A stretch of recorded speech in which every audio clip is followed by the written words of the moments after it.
eran personas que rechazaban el comunismo, se oponían a la colectivización. Muchos provenían de zonas como Oltenia y Banat, donde existía resistencia armada en el monte a la que ayudaban, y también había muchos intelectuales o cargos políticos que cuestionaban el comunismo. Todos estos factores determinaron al régimen a considerarlos enemigos del pueblo y por tanto deportarlos no solamente por motivos preventivos, como quiso dar a entender el régimen. Las deportaciones eran brutales porque se les metía en un tren durante días, se les dejaba en medio de una llanura donde no había absolutamente nada, ni casas, ni agua, nada, pura estepa rumana. Además, inicialmente se prohibía a las personas de los pueblos de los alrededores prestarles ningún tipo de ayuda.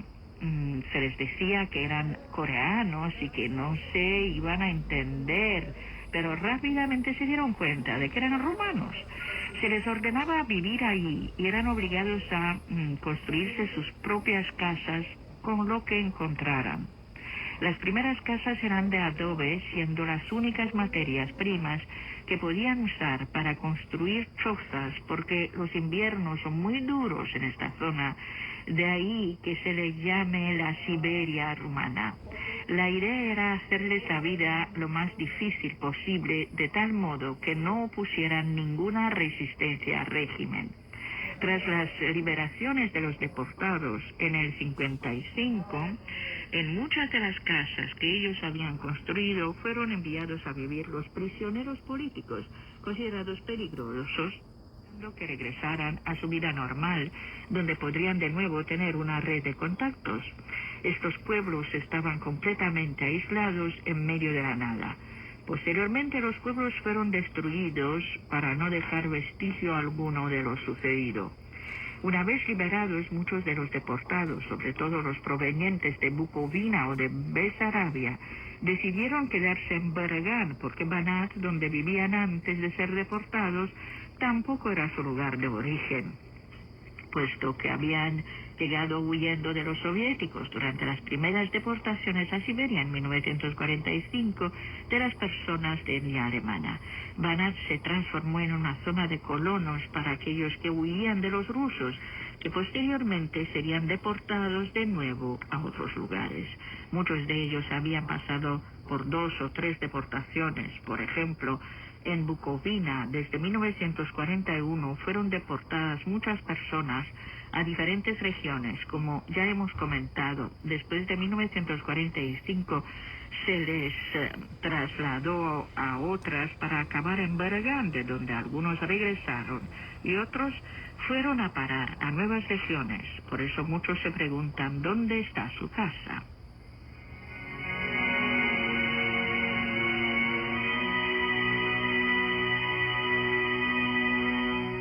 Continuamos este programa dedicado a las deportaciones en Bergán, la llamada Siberia rumana, durante la época comunista, el principio de la época comunista. Les recuerdo que se trata de una entrevista realizada por expatriados.com que pueden encontrar por internet.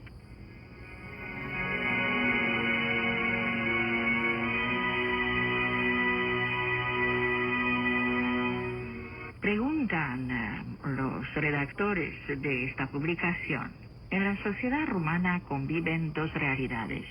Por un lado, un cierto cansancio hacia todo lo ligado al pasado comunista, y por otro lado, una cierta nostalgia de aquellos años donde se olvida o se minimiza algunas de las vicisitudes del régimen.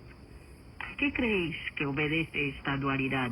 ¿En qué medida afecta a la recuperación de la memoria histórica? Y contesta Claudia Dobre: últimamente pienso mucho en qué sucederá en el futuro cuando desaparezcan todos los antiguos detenidos políticos y qué tipo de investigaciones quedarán por hacer, porque si no transmitimos al público lo que investigamos y lo mantenemos estrictamente en el ámbito académico, es como si no hubiéramos investigado nada, porque nuestro trabajo no se conocerá, salvo por los expertos.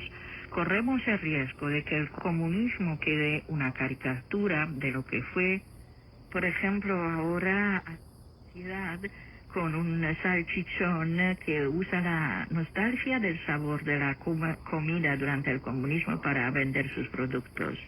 Eso es lo que pasa cuando la gente no conoce su pasado, que existen interpretaciones, se tiende a edulcorar o caricaturizar lo que fue, y dentro de 20 años parecerá que todo era fantástico en esta época. Esa idealización del comunismo viene de la falta de conocimiento, de información sobre lo que sucedió, y ese debe ser nuestro papel como historiadores. Tampoco entiendo por qué los propios detenidos políticos se atacan entre ellos en lugar de hacer frente común y denunciar al sistema que los reprimió, y por qué no se dedican a transmitir su mensaje al público, sus testimonios, en lugar de pelearse entre ellos. Y si tantos supervivientes como expertos nos dedicamos solo a hablar nosotros entre nosotros, el conocimiento nunca llegará a otras personas y no servirá para nada, y es un mensaje que hay que transmitir antes de que desaparezca.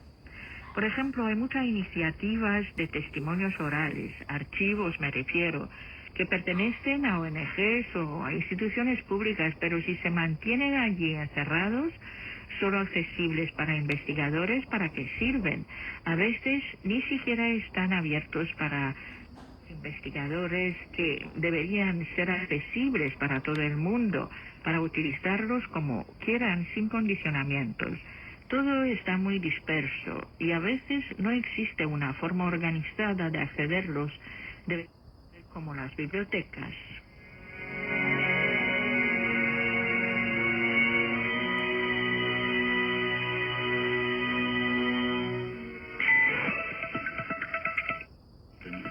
Radio Rumanía Internacional. Les recordamos, estimados oyentes, que nuestra emisora transmite a diario 4 programas en español.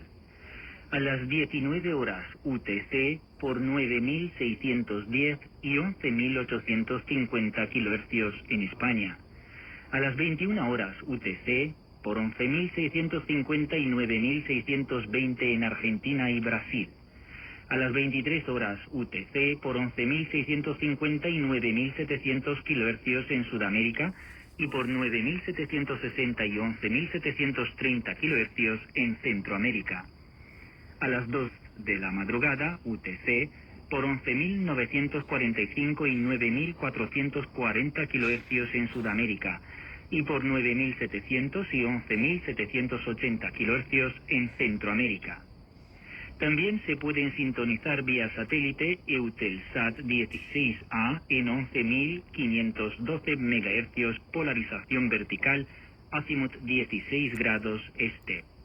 Y también a través de TuneIn y en su teléfono móvil o fijo al precio de una llamada local en las condiciones de su plan tarifario, llamando al número 1425394702 en los Estados Unidos y 899-274-6668 en México.